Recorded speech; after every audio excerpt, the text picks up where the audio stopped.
Rado, content de vous retrouver pour la mise à jour de l'indice parisien. Alors, les nouvelles n'ont pas été aussi bonnes que les jours précédents puisque les déconvenus sont venus d'un petit peu tous les côtés avec tout d'abord le fait que le deal Fiat Peugeot qui avait été salué lors de sa divulgation, eh bien, s'est révélé moins avantageux pour Peugeot qu'escompté puisqu'il n'aura que 50% de départ, hein, le marché attendait 60%, donc Peugeot a décroché de près de 13%, forcément ça joue sur la cote, et en même temps des remarques peu aimable, hein, de part et d'autre concernant le deal que l'on espère voir signer entre les États-Unis et la Chine.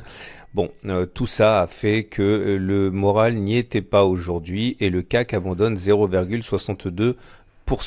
Alors il y a beaucoup de choses à dire dans cette vidéo. Si vous êtes débutant, ça risque d'être un petit peu compliqué, mais on va s'y prendre doucement. Tout d'abord, le fait que l'on ait inscrit une bougie rouge, une bougie de baisse aujourd'hui sur une résistance journalière doit être prise au sérieux, hein, puisque c'est pas comme si la baisse était intervenue au milieu de nulle part. Bien au contraire, on savait que les baissiers étaient retranchés, hein, sur cette zone. La baisse du jour évoque justement, hein, le fait qu'ils sont passés à l'attaque. Alors la bonne nouvelle, c'est que on avait franchi une autre zone de résistance ici, hein, les 5690, 5738. C'était sur la bougie du 29 octobre et confirmé donc la journée suivante. Et donc en toute logique, cette résistance a changé de polarité, elle est devenue support. Alors malheureusement, lorsque un support est sollicité aussi rapidement après avoir été cassé, il ne joue pas son rôle de support de manière aussi claire, mais on a d'autres supports à notre disposition, notamment celui des 5611, 5635. Sur cette zone et sur la zone précédente, les haussiers peuvent décider de rentrer à l'achat à n'importe quel moment. Alors également, il y a quelque chose qui doit attirer l'attention des traders, c'est la vague de Wolf qui vient de se dessiner ici, vous voyez, 1.1, 1.3, 1.5, je vais le refaire différemment parce que sinon c'est pas très très clair. Donc la vague de Wolf, c'est très important parce que ça fonctionne pas trop mal.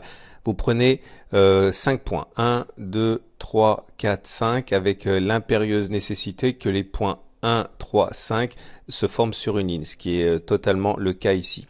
Et lorsque les vagues de Wolf sont déclenchées, les deux objectifs que l'on peut tracer, hein, sont tout d'abord le premier qui est le point 4 ici, donc 1, 2, 3, 4, donc le niveau 4 qui nous amènerait sur le support journalier. Et le point 6 qui est le ralliement de la demi-droite 1,4. Alors le point 6 est rarement, enfin plus rarement atteint que le point 4, mais en tout cas c'est quelque chose que les baissiers ont forcément détecté, hein, enfin pour ceux qui connaissent la figure. Alors du coup, la tendance, j'en ferai un bilan après parce que il faut d'abord mettre tous les éléments en place. La tendance elle est toujours haussière, vous voyez la moyenne mobile à 20 jours est ascendante, et la moyenne mobile à 7 jours est toujours ascendante aussi. D'ailleurs, elle a permis la rémission in extremis en cours de séance. C'est sur cette zone qu'on a rebondi. Ce qui signifie que, en toute logique, étant donné que la tendance elle est haussière, je vais parler également de l'Ichimoku tout de suite parce que ça sera plus cohérent. Vous voyez, j'ai pris la décision de considérer la tendance comme haussière pour l'Ichimoku, hein, puisqu'on est sorti du trading range il y a 2-3 séances et le nuage est maintenant ascendant.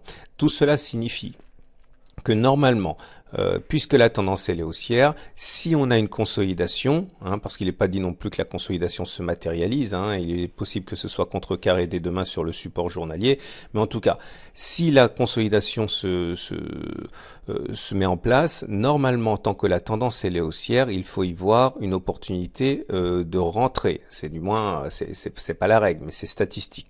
Et encore une fois, hein, ce qui fonctionne plus souvent que ça n'échoue sur 100, eh bien, ça ne veut pas dire que ça fonctionnera la prochaine fois. C'est très important ce point, hein. Je digresse un petit peu, mais voilà, imaginez que vous ayez une balle dans un barillet de 6 balles, vous avez envie de jouer à la roulette russe avec votre pied, même si vous mettez une seule balle, vous savez très très bien que vous avez peu de chances de vous faire perforer le pied, mais est-ce que vous allez le faire? Non, pas forcément. Ça montre bien que l'improbable en termes de statistiques peut toujours arriver. Ce que je suis en train de dire par cette digression, c'est que normalement, après la consolidation en cours, une hausse devrait reprendre. Mais encore une fois, rien n'est sûr sur le coup qui vient.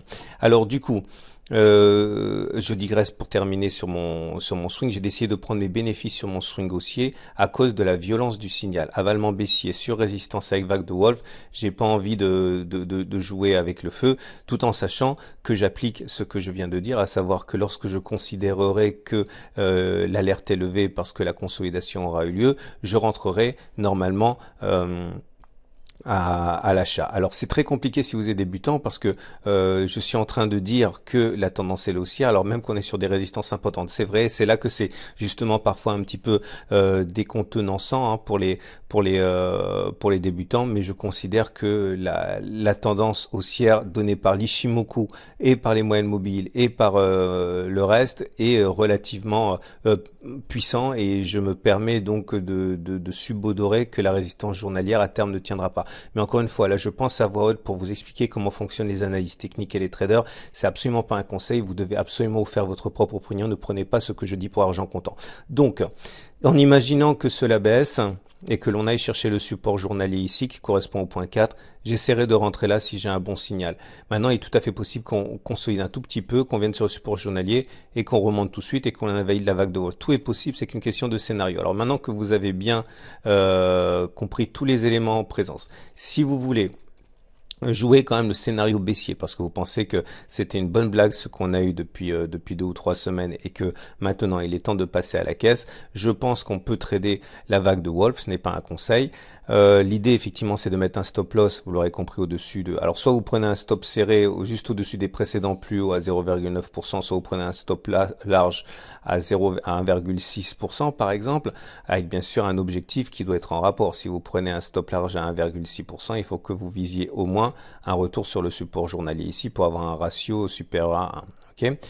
Maintenant, si vous avez plutôt l'envie de penser que le support journalier va tenir ici, vous l'aurez compris, l'objectif est d'acheter en mettant un stop loss par exemple sous le support journalier au cas où il casserait à 0,9%, vous pariez sur un retour de la hausse avec un excellent rapport gain-risque d'ailleurs à ce niveau.